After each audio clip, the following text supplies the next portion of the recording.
Good afternoon, Ironbarkers.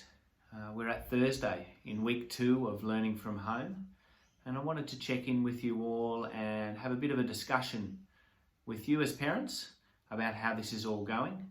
And I suppose the first thing that I wanted to just acknowledge is that we're all in this new unknown sort of a time. Things are changing every day. It's very unsettling for all of us. And when we're in such uncertain times, it's natural for us to feel some fear, for us to have some anxiety about how this is all going to turn out. And the reality is that we can't know where we're headed with all of this. We can't know how long we're going to be in this physical distancing and staying home in isolation type of a framework, and how long we're going to be asking you as our supportive community to be keeping your children away from school and to be helping us to supervise this learning from home. So we can't know the answers to those questions. What we do know at the moment is that things are looking slightly brighter in terms of the number of cases being reported.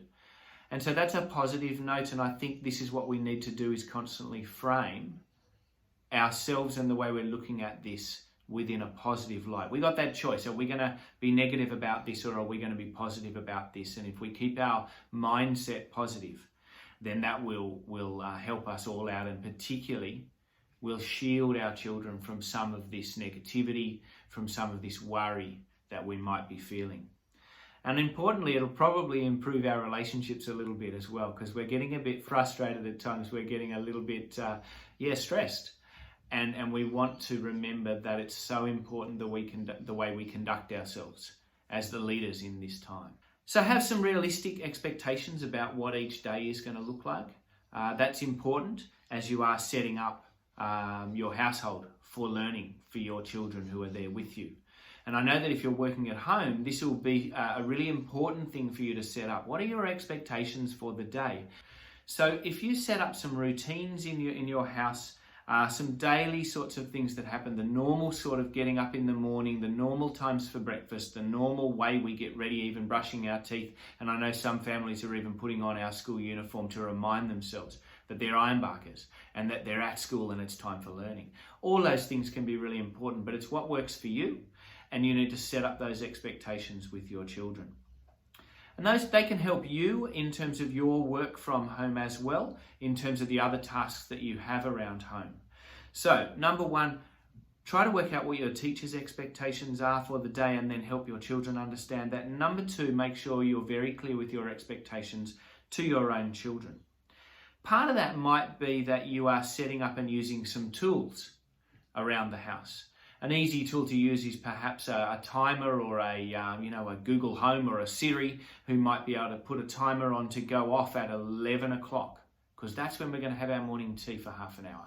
And again at 1 o'clock, because that's when we're going to have our lunch break and we're all going to sit down together. We're going to stop what we're doing with work and we're going to have some downtime. We're going to eat and we're going to enjoy each other's company for a little bit. So some tools like that. Another tool I thought was great. I heard it on the internet. One of the commentators was suggesting, and this is the sort of thing that we do at school, and teachers invent these things really well. You could have a little system where there's 2 cards that your children can use in each learning session to interrupt you.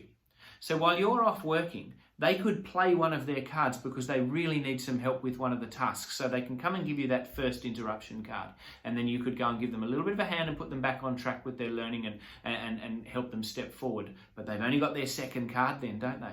So little tricks like that can help your children to become a little bit more self-reliant. I've popped up here just above me the focus poster for our successful learner habit, being focused.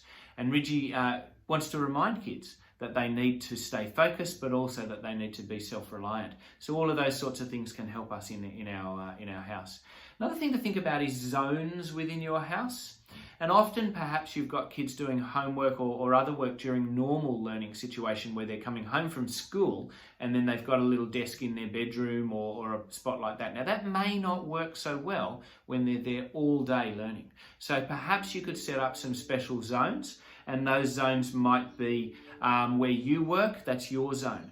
They might be down in the lounge room at the dining table. That might be a good spot to have their laptop, to have themselves set up and spread out their work so they can know when they're in that spot, they're at learning.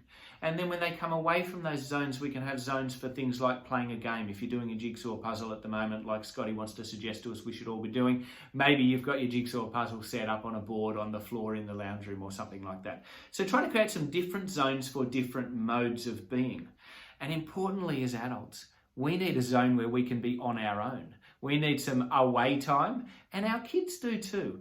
Our learners need some time to be on their own as well. Just remember that when they're at school, we have some of these different zones, and they help our kids to work in different modes. The classroom is a very different sort of a zone to be in compared to the playground.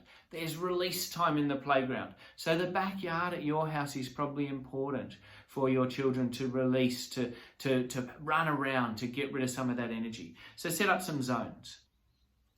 So the last thing I wanted to talk to you quickly about is the type of learning that we're sending home. We're in the first week of a more ongoing day-by-day sort of a learning from home format, and students are engaging in their platforms, be it Seesaw for kindergarten, year 1 and year 2. The Teams, Microsoft Teams, are set up for our stage 2, year 3 and 4 students, and our stage 3 students are using the Google Classroom. And we're evolving these things.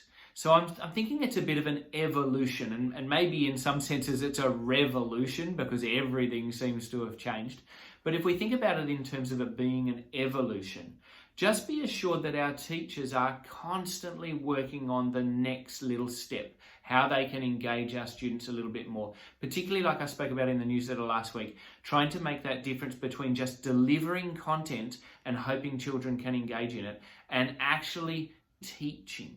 So we're going to start to engage in those sorts of things a little bit more. Let's try and have some positive experiences for our children and look after our ironbarkers. The teachers are all missing their classes. I know that we're looking forward to engaging in some of this more video formatting, but we're always looking to improve things and work with you. So thank you for the feedback, and particularly thank you for the great support that the Ironbark Ridge community is providing to each other. So I'll talk to you again soon, and good luck with things. Bye.